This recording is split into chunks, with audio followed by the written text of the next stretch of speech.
지난주에 이어서 하는데요. 지난주에 이어서 하지만 처음부터 다시 봐야 되는 부분들이 있어서 함께 다시 보려고 합니다. 먼저 계시록을 우리가 이렇게 접근을 할 때 이것은 많은 상징들과 그리고 미래에 일어날 일들이 기록되어 있는 책이 맞아요. 그런데 이것을 그냥 문자적으로만 들어가기 시작하면 참 여러 가지가 문제점이 되는 일들이 많고, 또 이 계시록에 일어나는 그러한 어떤 그 어려운 시간들을 현재 있는 그 어려움들과 비교하기 시작하면, 그러면 뭐 또 이제 또 어려운 일들이 많아요. 뭐 베리칩이 어쩌고 저쩌고, 뭐 666이 어쩌고 저쩌고, 뭐 이거는 사도 되고 안 되고 이렇게 여러 가지 일들이 이렇게 이제 복잡하게 되는데, 근데 이 요한계시록에 예언된 이 말씀은 어떤 특정한 시간을 두고 예언한 게 아니거든요. 그러니까 요한계시록을 쓰고 있는 요한이 지금 우리가 이렇게 전기가 들어오고 이렇게 건물이 있고 또 다 자동차를 타고 오고 이 전화기 하나에 모든 것을 다 할 수 있는 이 시대를 상상이나 할 수 있었겠어요? 할 수가 없었던 거죠. 그러니까 아무리 그 사람들이 유능하고 박식하다 할지라도 그 당시에는 21세기를 생각할 수가 없을 것이고, 또 지금 우리는 앞으로 1000년 뒤에, 앞으로 500년 뒤에 어떠한 테크놀로지가 있을지는 모르는 거예요. 그러니까 이 계시록에 나타난 특정한 어떠한 것들을 가지고 현실에 지금 일어나고 있는 것들을 이렇게 매칭하려고 하는 이단들이 많죠. 그러니까 그건 조심해야 되는 거예요. 그러니까 다 안 된다가 아니라 그러한 부분들은 조심해야 된다. 요거를 하고 제가 이제 말씀으로 들어가려고 합니다.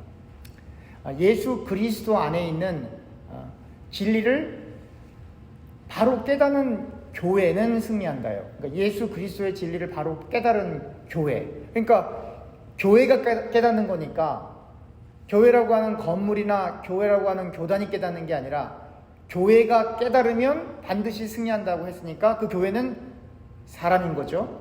그러니까 여러분들과 제가 사실은 교회예요. 그래서 제가 내일 주보에도 나올 것이고 홈페이지도 올렸지만 여러분들과 제가 교회가 되는 거예요. 우리가 교회인 거예요. 그러니까 요한계시록은 교회들을 향해서 한 말이지만 결국은 교회들을 향해서 한 말이라는 뜻은 그 교회에 속한 여러분들과 그러니까 요한 당시의 그 7교회, 그리고 그 7교회는 전체의 교회를 다 예표하는 거라고 했죠. 그러니까 요한 당시의 그 교인들, 그리고 시대는 바뀌고 과학은 바뀌고 테크놀로지는 이렇게 많이 발전하고 바뀌지만, 그러나 옛날 사람이나 지금 사람이나 밥은 먹어야 되고 물은 마셔야 되고 그렇게 해야 되는 것처럼 시대가 아무리 바뀌어도 인간에게 필요한 요소들은 바뀌지 않아요. 다시 말하면 인간이 필요로 하는 것들은 바뀌지가 않아요.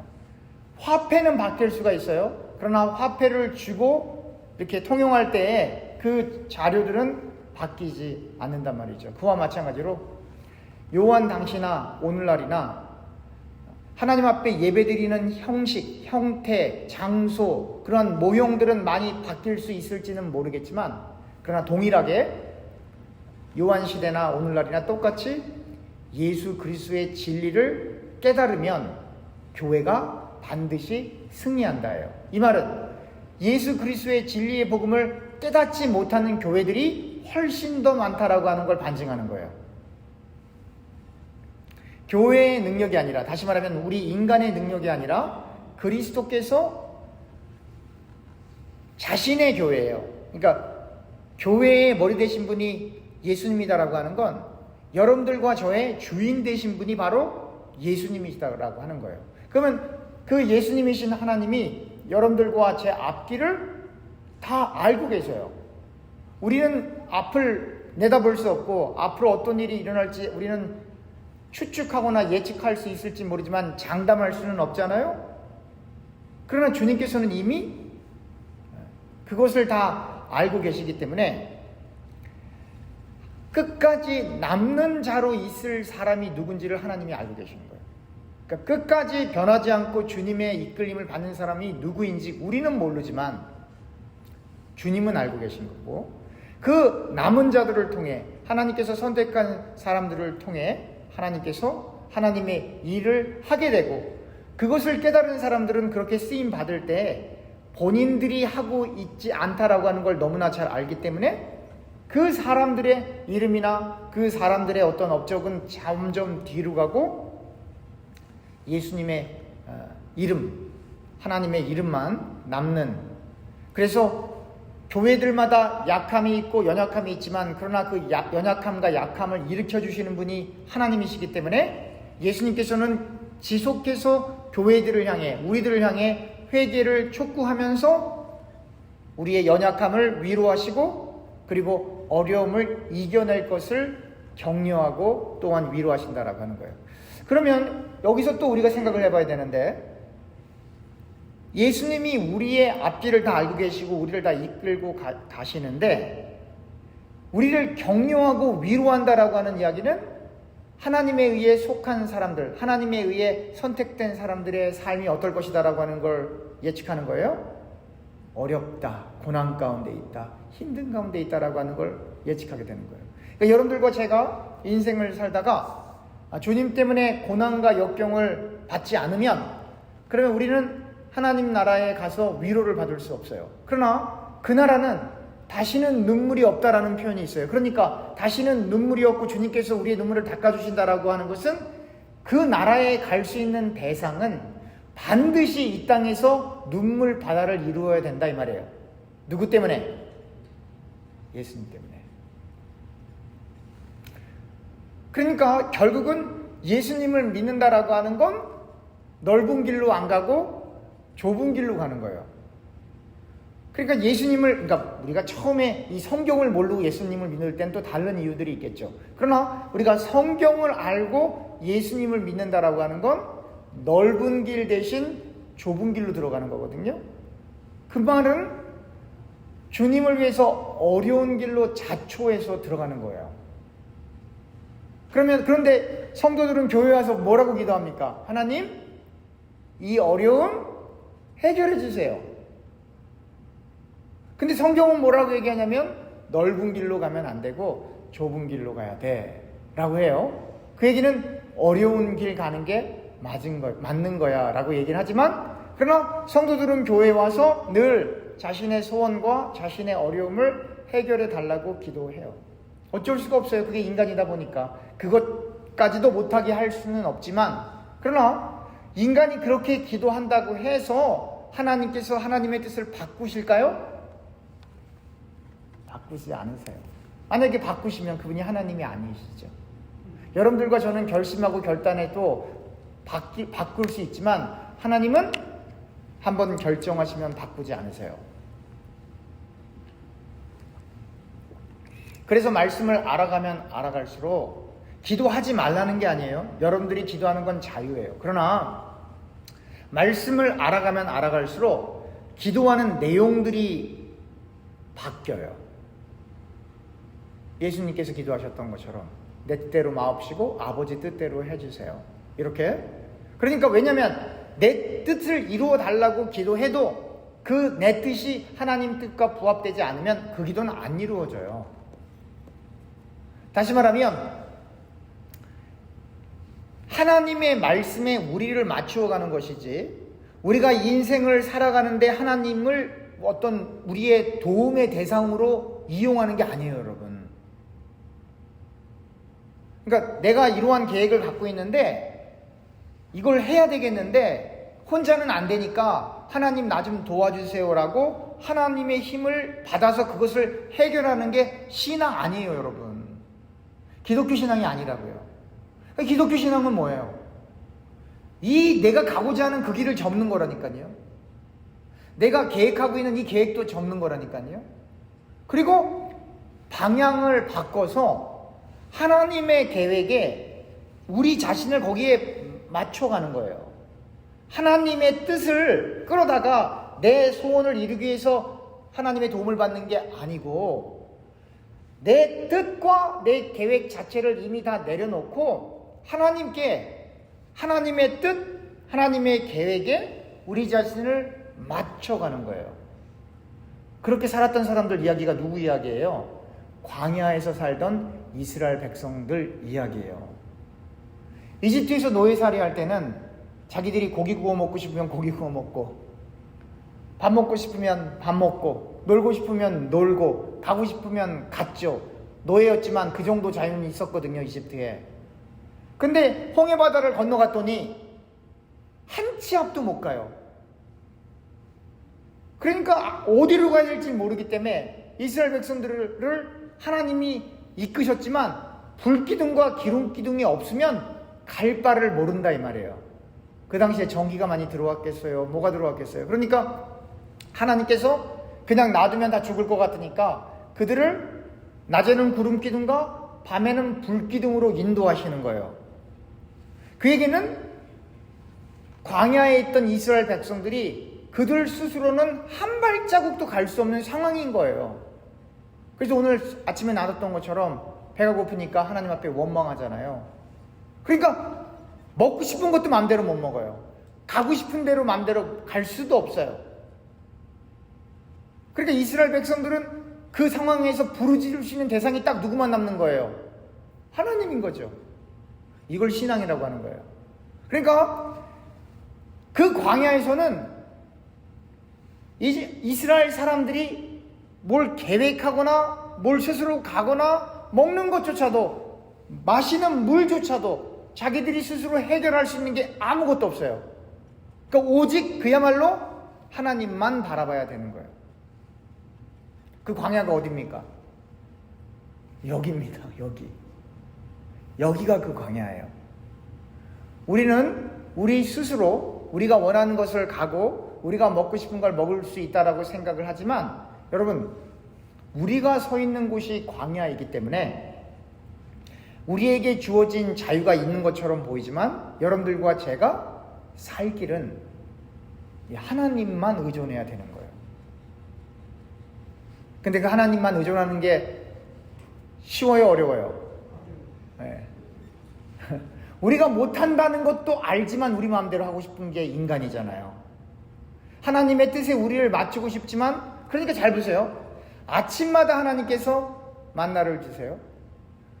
하나님의 뜻에 우리를 맞추려면 우리 뜻이 없어지는 건데, 그러면 하나님의 뜻을 구해야 되잖아요. 그래서 말씀 보는 거예요. 성경은 내비게이션은 아니에요. 제가 언젠가 말씀드린 것처럼 내비게이션 때문에 우리가 다 점점 바보가 되는 것 같죠? 이거 없으면 뭐 못 가겠어요. 다 이거 가라는 대로 가야지. 근데 성경은 방향을 가르쳐 주는 거예요. 북쪽이면 북쪽, 동쪽이면 동쪽. 하나님 나라를 가는 구체적인 지침서라기보다도 방향을 가르쳐 주는 거거든요. 그러니까 사람들이 이 하나님의 말씀을 끝까지 이렇게 묵상하지 못하면 방향을 잃어버리는 거예요. 방향을 잃어버리는 거거든요. 그래서 방향을 잃어버리면 방황하죠. 그걸 죄라고 하는 거예요. 하나님의 말씀에 부합한 그 방향대로 가지 못하고 그 길에서 벗어나서 방황하거나 내가 가고 싶은 길을 가는 걸 죄라고 하고, 그리고 하나님의 뜻을 구하지 않고 내 소원에만 모든 중점을 두고 그것을 향해서 하나님의 도움이 필요해서 마치 기도가 하나의 내 뜻을 이루기 위한 도구가 될 때 그것을 또 다른 우상숭배라고 하는 거예요. 그렇기 때문에 여러분들과 제가 이 요한계시록을 읽으면 읽을수록 미래에 다가올 어떤 일들에 대한 일도 생각할 수 있겠지만, 그러나 여러분들과 제가 하나님의 시간표 위에 서 있는 하나님의 객체로 이 인생 가운데 있다라고 하는 걸 깨달아야 돼요.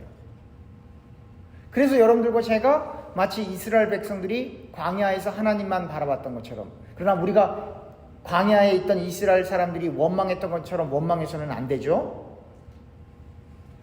예수님의 제자들이 예수님께서 죽으시고 부활하신 이후에 성령을 받고 복음을 전파하기 위하여 그렇게 많은 어려움을 당했던 그 자리에서 주님만 바라봤던 것처럼, 그렇게 여러분들과 제가 주님만 바라볼 수 있다면 여러분들과 제 가운데에 하나님의 놀라운 위로하심이 있는 거예요.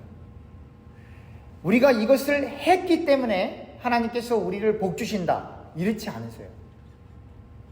그건 은혜가 아니라고 했잖아요. 내가 이 일을 했기 때문에 하나님이 나에게 이런 복을 주신다. 하나님 그런 분이 아니세요. 하나님은 어떤 분이냐면 우리가 어떤 일을 했기 때문이 아니라, 어떤 액션을 행했기 때문이 아니라 하나님께서 우리를 불러주셨기 때문에 그러한 일들을 해나가는 자리를 우리가 부름을 받는 거예요. 그러니까 여러분들과 제가 이렇게 다 다른 모습으로 인생을 살아가지만, 그리고 여러분들과 제가 지금까지 무엇인가를 다 결정해 온 것 같고, 여러분들과 제가 무엇인가를 다 이루어 온 것처럼 우리는 느끼지만 그게 아니라 이 말이에요. 그래서 하나님의 손을 묘사할 때 어떻게 묘사해요? 하나님의 보이지 않는 손. 마치 우리가 인생을 이렇게 살아온 것 같지만, 그러나 그 하나님의 보이지 않는 손이 여러분들과 저를 이끌고 여기까지 온 것이고, 그 보이지 않는 하나님의 손이 우리가 이 땅을 살아가는 동안, 그리고 그 다음에 우리가 이 땅을 떠난 다음에도 그 손을 놓지 않고 우리를 쭉 이끌고 가신다라고 하는 거예요. 그래서 예수 믿는 사람들은 바위처럼 이렇게 흔들리지 않아요. 놀라지 않아요. 그리고 실망하거나 낙심하지도 않아요. 왜냐하면 이 땅에 이루어지는 모든 일들은 다 하나님의 뜻과 섭리 가운데 있기 때문에, 크고 작은 모든 일들이, 이 땅에 일어나는 모든 일들 가운데 우리가 이해할 수 없는 일들은 너무 많지만, 그러나 하나님의 뜻 바깥에서 일어나는 일은 아예 없어요. 그거 하나만 기억하셔도, 그리고 그 마음이 우리의 심령 속에 깊이 뿌리만 내려도 여러분들과 제가 성경을 읽을 때 엄청난 도움이 될 겁니다. 오늘 본문 요한계시록 4장 1절에 이렇게 써 있어요. 이 일 후에 내가 보니 하늘에 열린 문이 있는데, 내가 들은 바 처음에 내게 말하던 나팔 소리 같은 그 음성이 이르되 이리로 올라오라. 이후에 마땅히 일어날 일들을 내가 내게 보이리라 하시더라. 내가 곧 성령에 감동되었더니 2절, 보라 하늘에 보좌를 베풀었고 그 보좌 위에 앉으신 이가 있는데. 지난주에 요한계시록 4장 8절, 이사야 6장 1절에서부터 5절, 그 다음에 에스겔 1장 26절에서부터 28절을 지난 주에 찾아봤어요. 우리가 그 내용은 인자가 하늘로 가는 문을 통해 요한을 부르고, 이거 인자는 누구예요? 예수님이죠. 근데 그 인자라고 하는 표현은 이 신약에만 등장하는 게 아니라 구약에도 등장했던 말이에요. 그러니까 구약의 그 예언자들은 예수님을 이미 알아봤던 거죠. 그러니까 인자가 하늘로 가는 문을 통해 요한을 부르고, 성령 안에서 선지자는 보좌를 보는 거예요. 그 외에는 주 하나님 곧 전능하신 이가 앉아 계신다 라는 거죠. 그리고 그 하늘의 종에 의해 경배받으시는 분은 우리 주 하나님이세요. 그러니까 지금 우리가 이러한 것들을 통해 우리가 알 수 있는 것은, 오늘은 성경 구절을 다 안 찾아보겠지만 지난주에 찾아봤기 때문에, 하나님께서 영광을 받으시고 예배를 받는 것은 그냥 신약 시대에 있는 사람들이 그냥 발견한 것이 아니라, 하나님은 창조 시작하기 이전부터, 그리고 창조가 돼서 인간의 역사가 이 땅에 만들어지고 공간이라고 하는 것이 이렇게 생긴 이후에도, 그리고 이 모든 공간과 시간이라고 하는 개념들이 없어지고 실제로 공간이 없어지고 새하늘과 새 땅이 도래하는 그때에도 하나님은 영광을 받으시는 거예요. 다시 말하면 하나님은 예배를 받으시는 거거든요. 그러면 그 예배라고 하는 건 예배를 받으시는 대상이 있어야 되고 예배를 드리는 대상이 있어요. 그럼 예배를 받으시는 분은 하나님 한 분이시죠? 그럼 여러분들과 저는 어떤 존재라는 거예요? 예배를 드리는 존재죠. 그럼 예배를 드리려면, 만약에 하나님께 예배를 드리려면, 예배를 드린다라고 하는 건 인간 입장에서는 형식을 갖추고 소를 잡고 뭐 이렇게, 구약시대는 그렇게 하는 거고, 신약시대는 이렇게 뭐 주보가 있어서 그 주보 순서에 따라서 이렇게 하나님 앞에 예배를 드리는 건데, 그런데 구약시대를 읽어보세요. 구약시대 그 선지자들이 뭐라고 얘기를 해요? 뭐라고 기록을 해요? 내가 언제 너희들보다 소바치고 양바치고 이런 거 하라고 했니? 라고 반문하세요. 그 얘기는 뭐냐면 하나님께서 받으시는 예배는 형식 가운데 있는 예배가 아니라 결국 하나님께서 받으시는 예배, 하나님께 영광이 되는 것은 어떠한 특정한 틀의 제의나 예배 형식이 아니라 하나님을 기뻐하게 하시는 거예요. 하나님을 기쁘게 하는 거예요. 그럼 하나님이 언제 기쁘겠어요? 그걸 생각을 해봐야 돼요. 여러분들이 자녀들 키울 때 여러분들 자녀들이 뭐 할 때 기쁘세요? 대부분 아이들이 공부 잘했을 때 기쁠 수 있겠지만, 그러나 아이가 원래 공부를 안 해. 원래가. 그럼 그 엄마는 불행하나요? 그렇지 않거든요. 그렇지 않거든요. 그러니까 부모가 생각했을 때 아이가 무엇을 했으면 좋겠다라고 하면 마음이 기쁠 수 있겠지만, 근데 그게 다 똑같지는 않아요. 근데 그건 인간이고, 근데 하나님은 언제 기뻐하시냐면, 뭐 이렇게 얘기할 수 있어요. 예수 안 믿는 사람들이 예수 믿을 때 하나님 기뻐하시죠.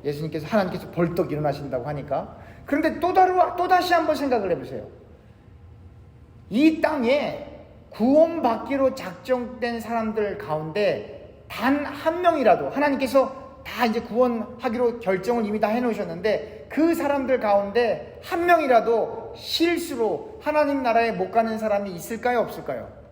없어요. 없다고요.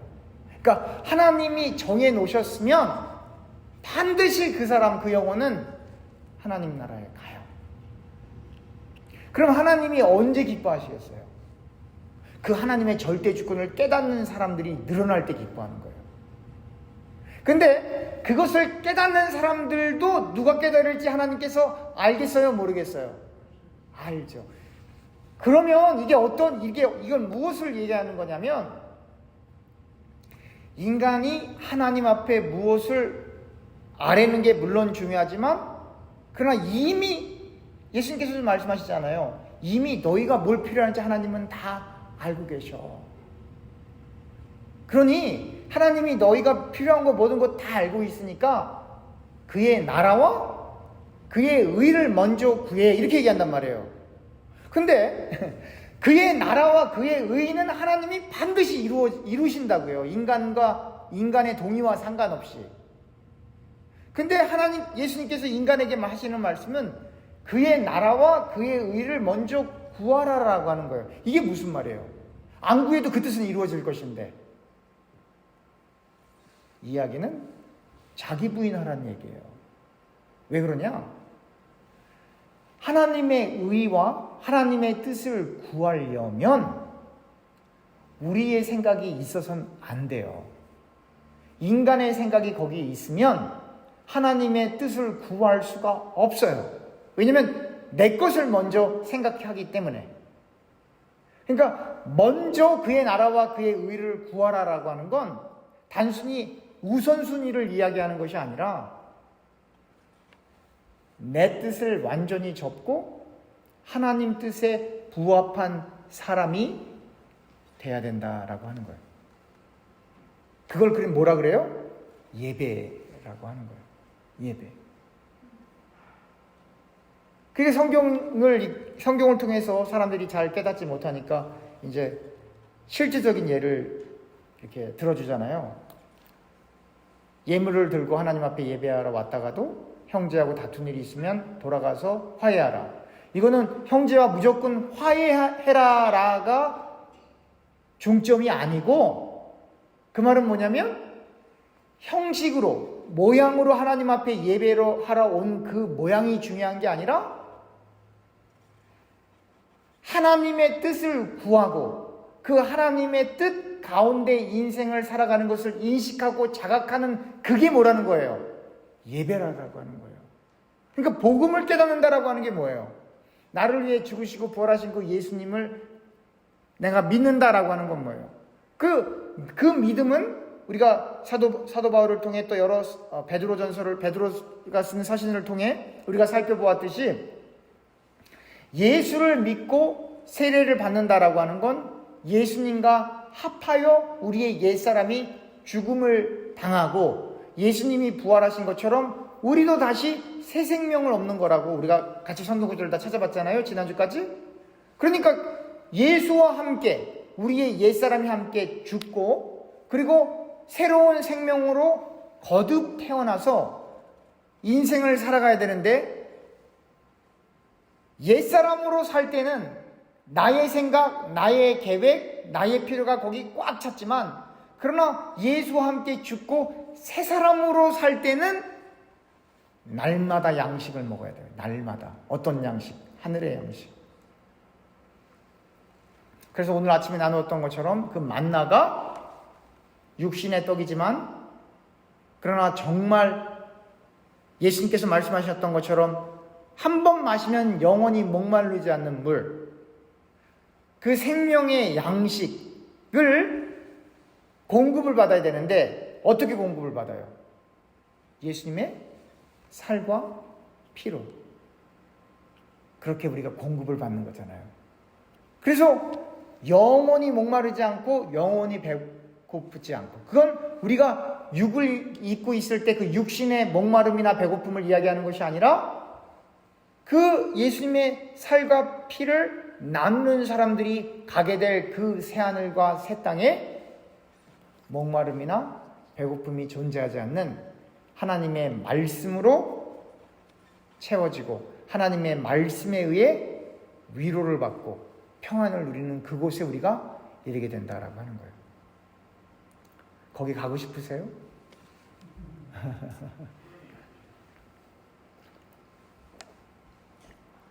오늘 3절입니다. 요한계시록 4장 3절.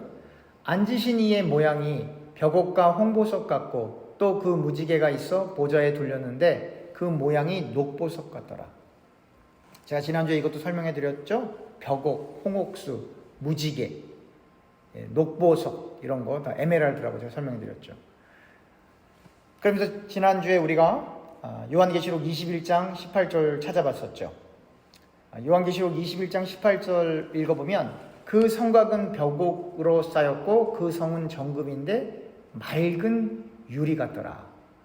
그 성의 성곽의 기초는 각색 보석으로 꾸몄는데 첫째 기초석은 벽옥이요, 둘째는 남보석이요, 셋째는 옥수요, 넷째는 녹보석이요, 다섯째는 홍마노요, 여섯 번째는 홍보석이요, 일곱째는 황옥이요, 여덟째는 노곡이요, 아홉째는 담황옥이요, 열째는 비치옥이요, 11째는 청옥이요, 12째는 자수정이다. 그 12문은 12진주니 각 문마다 한 개의 진주로 되어 있고 성의 길은 맑은 유리 같은 정금이더라. 성 안에서 내가 성전에 보지 못하였으니 이는 주 하나님 곧 전능하신 이와 및 어린 양이 그 성전이심이라. 여기 보면 주 하나님 곧 전능하신 이와 및 어린 양이 그 성전이십니다. 전능하신 이 누구예요? 하나님. 그 어린 양 누구예요? 예수님. 근데 그분들이 누구라고요? 성전이라는 거예요. 그러니까 성전이라고 하는 것도 결국 성전은 하나님께 예배를 드리는 곳이고 하나님이 예배를 받으시는 곳인데, 성전이라고 하는 건 장소의 문제가 아니라 하나님이 곧 예수님이 곧 성전이구나. 그래서 여러분들과 제 안에 예수 그리스도의 영이 내주해 계시는 거잖아요. 그래서 여러분들과 제가 각각 사람이 뭐예요? 그러면 성전이 되는 거예요. 여러분들과 제가 성전이에요. 어떤 특정한 장소가 성전이 아니라. 그래서 지금 중동에서 지금 막 이렇게 싸우는 게 다 물론 다른 이유들이 있지만 종교적인 목적에서는 성전 때문에 싸우는 거거든요. 성전 때문에. 제가 그래서 늘 말씀드렸잖아요. 성지순례 갈 필요가 없다고. 가지 마세요. 고생만 합니다, 거기. 그래도 꼭 가셔야 되겠다 하시는 분들은 가세요. 그렇지만 거기 간다고 특별한 게 없어요. 왜? 하나님은 눈에 보이는 건물 속에 계신 분이 아니고 온 세계에 계신 분, 온 지면 위에 편만에 계신 분이다. 성경은 얘기하죠. 온 세계에, 온 지면에 편만. 그러니까 하나님이 안 계신 곳이 없어요. 하나님이 못 들으시는 게 없으세요. 그러니까 보통 성과 속이라고 해서 거룩한 것과 속한 것을 구분하는데 그거 아닙니다, 여러분. 이 세상 가운데 하나님이 안 계신 곳이 없어요. 하나님 여기 계시죠? 우리 안에도 계시죠? 하나님은 또 지금 대한민국에도 계실까요? 그렇죠. 다시 말하면 하나님이 계신 곳이 성전이에요. 그러니까 이 땅은 다 그러니까 어떠한 곳이에요? 거룩한 곳이에요, 여러분. 이 땅 전체가. 그러니까 그거를 믿는 사람은 어디를 가도 하나님을 의식하게 되는 거고, 그걸 안 믿는 사람은 교회 오면 경건한 척하고 밖에 나가면 마음대로 사는 거예요. 근데 하나님은 이 땅 위에 편만에 계시기 때문에, 어디나 계시기 때문에 그 하나님이 계신 이 전체 땅이 거룩한 것이죠. 인간이 거룩하지 못할 뿐이죠. 자, 여기까지 우리가 지난주에 조금 나누었고, 지난주에 성경 구절을 찾아봤고, 오늘 본문 요한계시록 4장 4절입니다. 요한계시록 4장 4절. 또 보좌에 둘려 24 보좌들이 있고 그 보좌들 위에 24 장로들이 흰 옷을 입고 머리에 금관을 쓰고 앉았더라. 24 보좌에 24 장로가 앉아있는 모습이죠. 우리가 성경 구절 좀 찾아보겠습니다.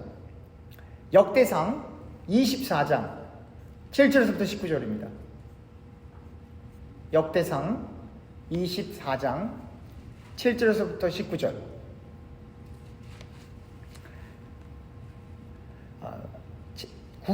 구약에 있는 성전에서 제사장들의 이렇게 뽑히는 그러한 내용인데요. 한번 볼까요? 7절.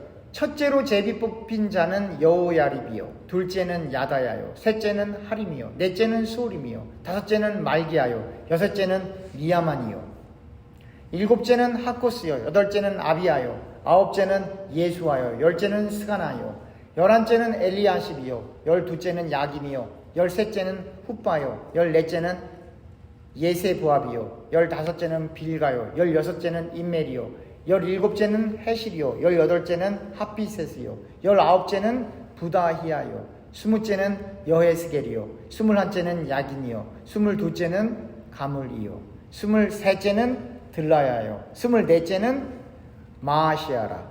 이와 같은 직무에 따라 여호와의 성전에 들어가서 그의 아버지 아론을 도왔으니 이는 이스라엘의 하나님 여호와께서 명하신 규례더라.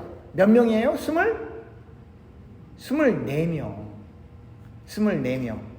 오늘 본문에 보면 4절에 또 보좌에 둘려 24 보좌들이 있고, 그렇죠? 24명. 그 보좌들 위에 24 장로들이 흰옷을 입고 머리에 금관을 쓰고 앉았더라. 이렇게 표현되어 있죠. 그런데 또 이거는 제사장이 24이죠. 근데 구약은 몇 개의 지파로 구성되어 있어요? 12지파. 예수님의 제자는 몇 명이에요? 12지파. 도희 합하면 몇이에요? 24.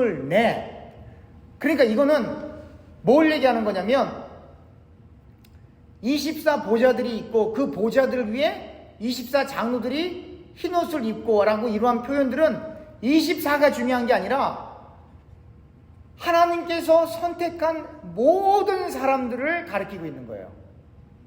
하나님께서 선택한 사람.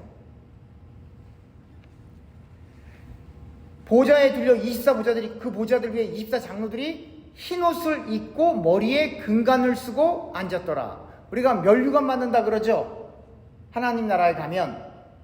그러니까 결국은 24가 중요한 것이 아니라 예수님께서 말씀하셨던 것처럼 하나님을 섬기는 사람들 가운데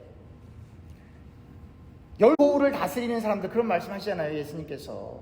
그러니까 이렇게 하나님을 섬기는 사람들이 다 이제 고울을 다스리는 일들을 감당하게 될 터인데, 그들은 흰옷을 입고 머리에 금관을 쓰고 앉게 된다라고 하는 거예요. 그런데 여러분 그걸 보세요. 흰옷을 입고 금관을 쓴다. 근데 예수님께서는 거의 뭐 옷을 십자가상에서는 옷을 입으셨지만 거의 뭐 이렇게 다 벗겨지시게 됐겠죠? 그러나 속옷은 입으셨다고요. 그러나 이제 시간이 지나면 그것도 다 이제 이렇게 벗겨지게 되겠죠. 그리고 머리에는 무슨 관을 쓰셨다고요? 가시면류관을.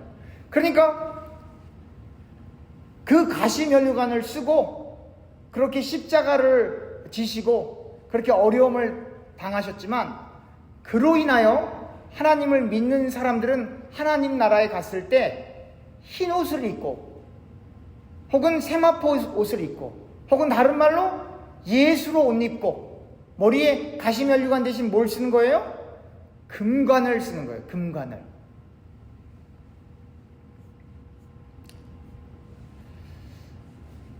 새 예루살렘의 12문과 12기초와 같은 12사도가 이끄는 신약교회, 그리고 그들의 보좌는 단에 있는 하나님의 하늘 궁정의 그 묘사, 하나님의 영광이 임하는 그것과 비슷한 것을 지금 요한계시록이 이야기해주고 있는 거예요. 그러니까 12문과 예루살렘을 잇는 12문과 그리고 12사도가 이끄는 신약의 교회들. 그러니까 그래서 24도 중요하고 또 제사장의 숫자가 24도 중요하고 또 그 12민족을 이끄는 이스라엘을 이끄는 12명의 그 지파의 지도자들과 또 사도들이 이렇게 다 연관되어 있어서 이게 24라고 하는 숫자가 대단히 중요하긴 하지만 그러나 여기서 말하고 있는 것은 뭐예요? 하나님의 뜻대로 부름받은 사람들이 하나님 나라에서 흰옷을 입고 금관을 쓰고 있을 터인데 근데 그 흰옷과 금관을 쓰기 위해서는 반드시 이 땅에서 뭘 써야 된다는 거예요? 가시면류관. 그 여러분들과 저의 인생이 때로는 여러 가지 일들로 어려움에 처하는 것은 그러한 눈물들이 없으면 금관과 하얀 옷을, 흰 옷을 입을 수가 없고, 여러분 그 나라는 위로받는 곳인데 위로를 받으려면 하나님을 섬기다가 어려움이 있는 사람이 위로를 받을 수 있죠. 그렇지 않겠어요? 아니 어떤 분들은 그래요. 아니 교회를 가면 너무나 힘들고 너무 복잡한데 다른 데로 가면 안 될까요? 우리 교회 말고 한국에서요. 그쵸? 뭐라 그랬어요? 그러니까 당신은 그 어려운 교회를 쭉 나가야 하나님 앞에 가서 할 말이 있는 거예요. 하나님 내가 이렇게 어려운데 꼭 참고 이렇게 끝까지 왔습니다. 그걸 요한계시록에서 뭐라 그래요? 이긴 자. 그걸 이긴 자라고 하는 거예요. 그렇게 이긴 사람, 승리한 사람을 하나님께서 그 눈물을 닦아주신다 이 말이에요. 요한계시록 21장입니다. 요한계시록 21장 10절에서부터 14절. 요한계시록 21장 10절 14절. 성령으로 나를 데리고 크고 높은 산으로 올라가 하나님께로부터 하늘에서 내려오는 거룩한 성 예루살렘을 보이니 하나님의 영광이 있어 그 성의 빛이 지극히 귀한 보석 같고 벽옥과 수정같이 맑더라. 크고 높은 성곽이 있고 12문이 있는데 문에 12천사가 있고 그 문들 위에 이름을 썼으니 이스라엘 자손 12지파의 이름들이라. 더 이렇게 분명해지죠? 동쪽의 세 문, 북쪽의 세 문, 남쪽의 세 문, 서쪽의 세 문이니 그 성의 성곽에는 12기초석이 있고 그 위에는 어린 양의 12사도의 12 이름이 있더라. 12지파 그리고 12사도. 그러니까 구약과 신약을 다 포함해서 하나님의 지파 가운데 있는 사람, 그리고 하나님의 사도들에 의해서 세워진 교회 아래에 있는 사람들.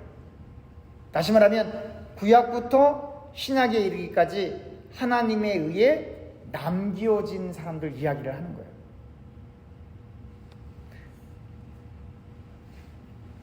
한 구절 더 찾아봅니다. 요한계시록 5장입니다. 요한계시록 5장 요한계시록 5장 6절에서부터 10절입니다. 내가 또 보니 보좌와 내 생물들과 장로들 사이에 한 어린 양이 서 있는데 일찍이 죽임을 당한 것 같더라. 그에게 7뿔과 7눈이 있으니 이 눈들은 온 땅에 보내심을 받은 하나님의 7영이더라. 그 어린 양이 나와서 보좌에 앉으신 이의 오른손에서 두루마리를 취하시니라. 그 두루마리를 취하심에 내 생물과 24 장로들이 그 어린 양 앞에 엎드려 각각 검은고와 향이 가득한 금대접이 있으니 이 향은 성도들의 기도들이라. 그들이 새 노래를 불러 이르되 두루마리를 가지고 그 인봉을 떼기에 합당하시도다. 일찍이 죽임을 당하사 족속과 방언과 백성과 나라 가운데서 사람들을 피로 사서 하나님께 드리고 그들로 우리 하나님 앞에서 나라와 제사장을 삼으셨으니 그들이 땅에서 왕노릇 하리로다 하더라. 여기 보면 검은고와 향이 가득한 금대접을 가지고 왔으니 이 향은 성도들의 기도. 여러분들과 제가 기도하면 어떻게 해야 된다는 거예요? 기도가 하나님 나라로 올라가는 거예요. 근데 여러분, 번제 드릴 때 어떻게 되는 거예요? 그 번제를, 그 제물을 태우면 그 향이 하늘로 올라가는 거잖아요. 그 여러분들과 저는 번제 안 해요. 그러나 예수님께서 우리 안에 계셔요. 그래서 우리가 예수님 이름으로 기도하는 것이 또 다른 예배인 거예요.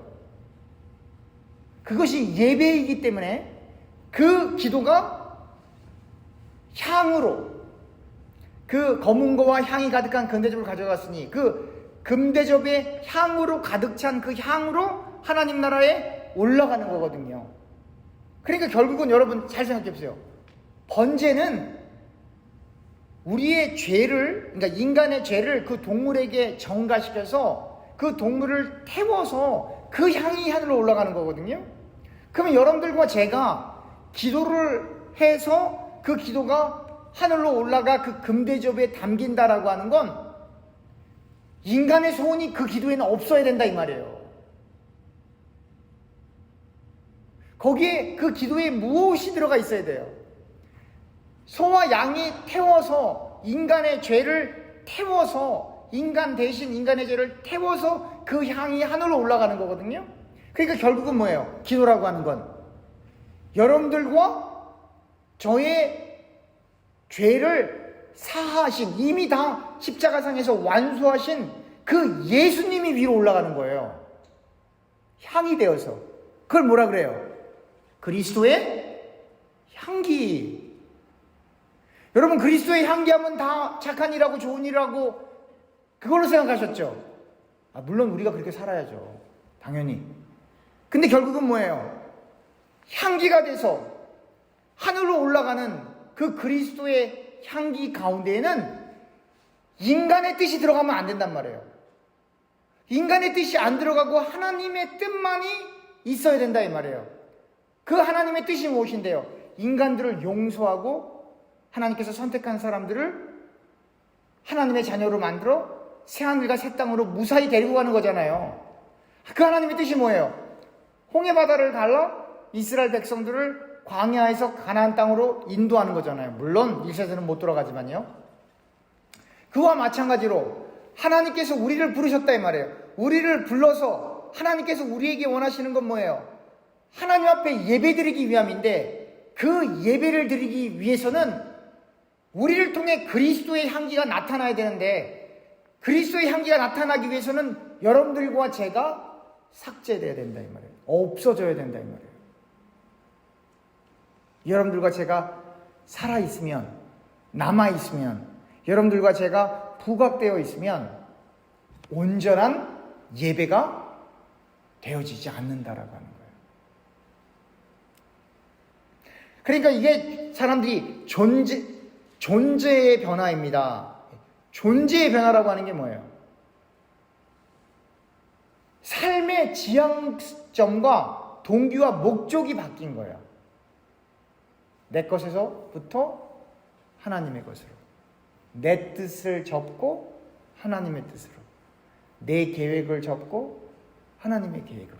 그러면 내 뜻, 내 생각, 내 계획, 내 목적을 접고 하나님의 뜻으로 가려고 하는 사람이 말씀 안 보고 살 수 있을까요?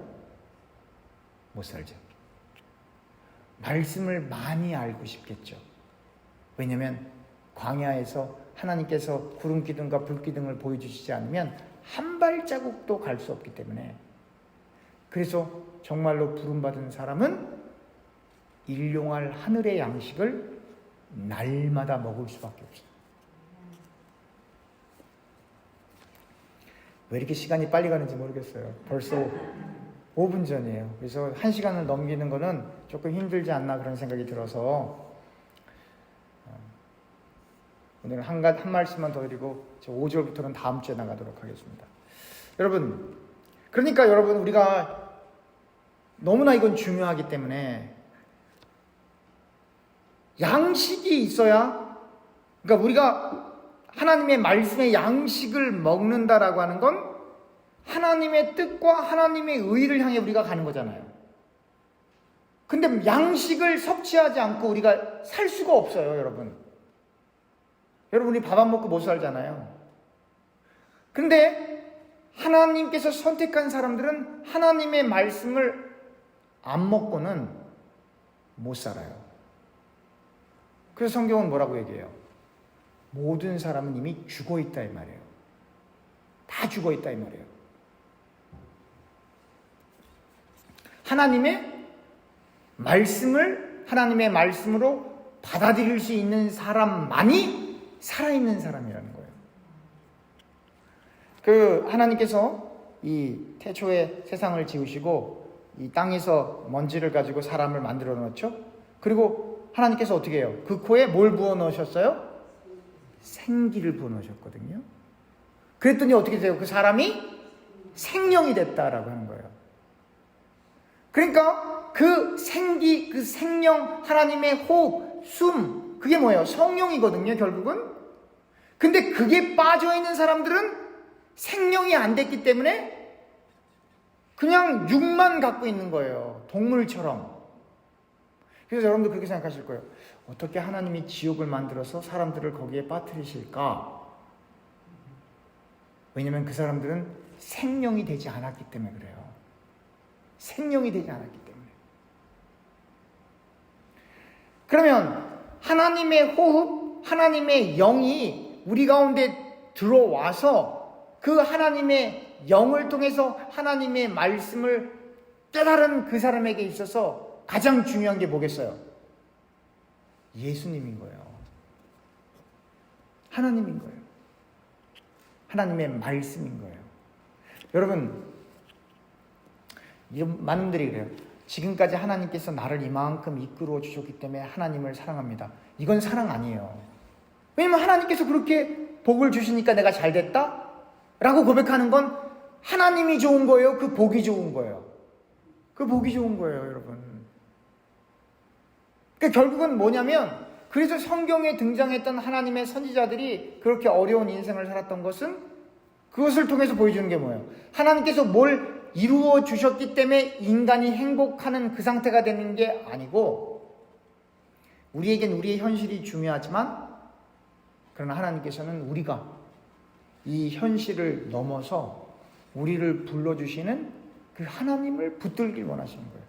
다른 말로 얘기하면 하나님 한 분만으로 만족하기를 하나님은 원하세요. 근데 인간들이 그러냐 이 말이에요. 그게 힘들다는 거죠.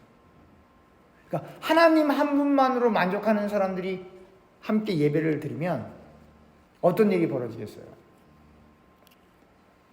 그야말로 성령의 열매가 맺혀질 터인데, 근데 그거는 이 현실 세상에서는 거의 불가능한 일이다라고 하는 거예요.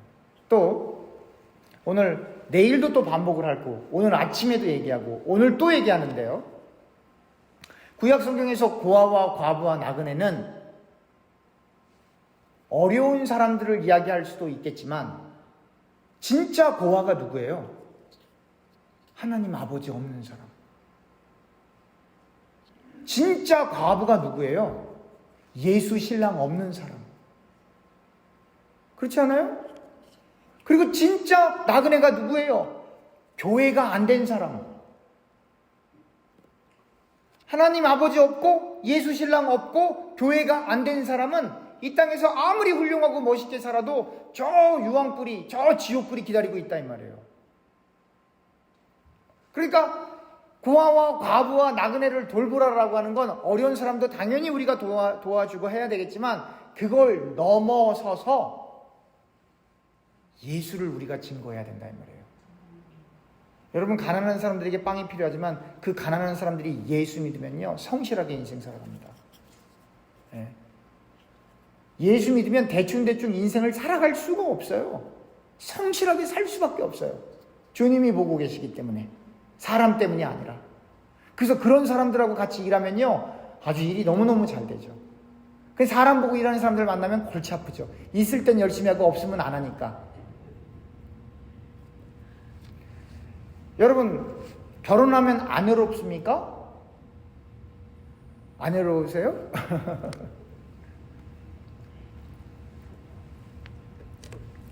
결혼해도 외롭습니다.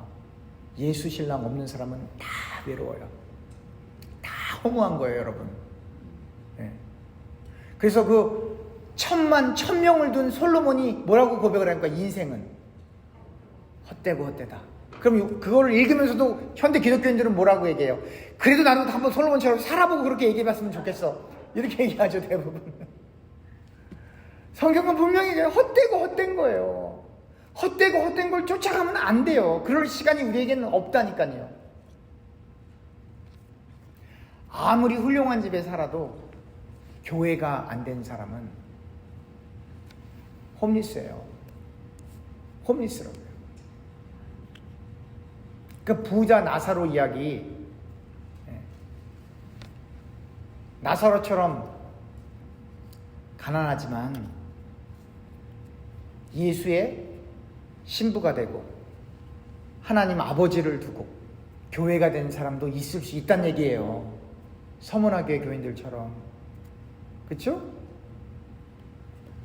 그러나 이 땅에서 모든 걸 다 소유했어도 고아와 과부와 나그네로 인생을 살아가게 되면 정말 영원한 심판이 기다리고 있다라고 하는 거예요.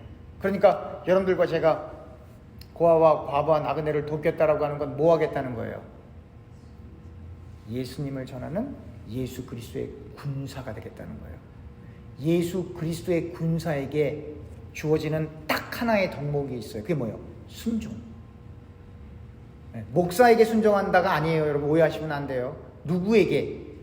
예수님에게, 예수의 말씀에, 성경에 순종하는 그 길밖에 없는 거예요. 바로 그 군사가 될 때 여러분들과 제가 고아와 과부와 나그네를 돌보는 은혜를 누리게 되는 겁니다. 기도하겠습니다.